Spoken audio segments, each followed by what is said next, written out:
ജയിലിലായതുകൊണ്ട് മാത്രം കുറ്റാരോപണം പൂർണ്ണമാവുന്നില്ല. അന്വേഷണം പൂർത്തിയായി ആകട്ടെ, അന്വേഷിച്ചുകൊണ്ടിരിക്കല്ലേ. അങ്ങനെയാണെങ്കിൽ അന്വേഷണം നടക്കേണ്ട കാര്യമില്ല. ഇനി ഇപ്പോഴും അന്വേഷണം നടന്നുകൊണ്ടിരിക്കുക. ആര് പുറത്താക്കുന്നത് പറയുന്നത്? ഏത് കേസിൽ ആരെ പുറത്താക്കുന്ന? ഒരാളെയും പുറത്താക്കുന്നില്ല, ഒരാളെയും ഉള്ളിലാക്കുന്നില്ല. അവരെ സംബന്ധിച്ചിടത്തോളം ജനങ്ങളെ കണ്ണിൽ പൊടിയിടാൻ വേണ്ടിയിട്ടുള്ള ബോധപൂർവമായ പണി മാത്രമാണ് എന്ന് സണ്ണിന്റെ ഇന്നത്തെ സ്റ്റേറ്റ്മെന്റോടുകൂടി വ്യക്തമായി, വളരെ വ്യക്തമായി. അങ്ങനെ നമ്മൾ പാർട്ടി തീരുമാനിച്ചില്ല. നടപടി എടുക്കുന്ന ആ പാർട്ടി തീരുമാനിച്ചത്. നിങ്ങൾക്ക് എന്തിനാണ് അതിൽ അഭിപ്രായമെന്നാണ് ഞാൻ ചോദിക്കുന്നത്. ജനങ്ങൾക്ക് ഒരു അഭിപ്രായമില്ല. അതുകൊണ്ട് ഞങ്ങൾക്ക് വേണ്ടി പുറത്താൻ പറയണം. നിങ്ങൾക്ക് താല്പര്യം ഉണ്ടാവും. നിങ്ങൾക്കുള്ള താല്പര്യം വെച്ചുകൊണ്ട് നിലപാട് സംഘടനാപരമായി എടുക്കാൻ ഞങ്ങൾക്ക് പോയി. ഞങ്ങൾ സംഘടനാപരമായ നിലപാട്. കാരണം അയാൾ ഒരു MLA അല്ല, അയാൾ ജനപ്രതിനിധി അല്ല, ഒന്നുമല്ല.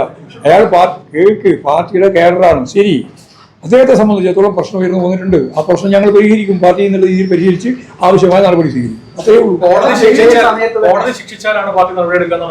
ഒന്നും ഞാൻ പറഞ്ഞില്ല. ഞാൻ ഈ പറഞ്ഞതിൻ്റെ അകത്ത് എന്തെല്ലാം ഉൾച്ചേർന്നിട്ടുണ്ടല്ലോ അതെല്ലാം ഉൾച്ചേരും.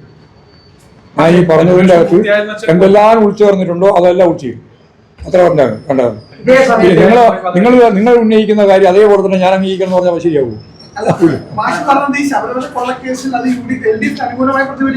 ഉറപ്പല്ലേ? സംശയം എന്താ? കാരണം കൃത്യമായിട്ട് അതിന്റെ നിയമപരമായ നിലപാടിലേക്ക് കൊണ്ടുവരുന്ന ഗവൺമെന്റിലേക്ക് രാഷ്ട്രീയമായ നിലപാട് എടുത്തു. ഞാനല്ലേ രാഷ്ട്രീയമായ നിലപാടിൽ ഞാൻ പറഞ്ഞുകൊണ്ടിരിക്കുന്നു. ആവശ്യമായ നിലപാട് സ്വീകരിക്കുന്നതിന് ഭാഗമായി ഞാൻ 3 കാര്യമാണ് പറഞ്ഞത്. 1, ഇതിന്റെ പിന്നിൽ പ്രവർത്തിച്ചവരെ നിയമത്തിന് മുമ്പിൽ കൊണ്ടുവരിക.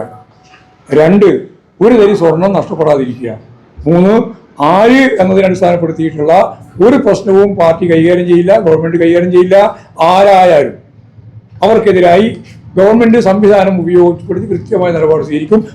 പാർട്ടി നിലപാടനുസരിച്ച് ആവശ്യമായ സമീപനം സ്വീകരിക്കും. ഇത്രയും കാര്യം വെറുതെ അങ്ങനെ പറഞ്ഞുകൊണ്ടിരിക്കുന്നത്.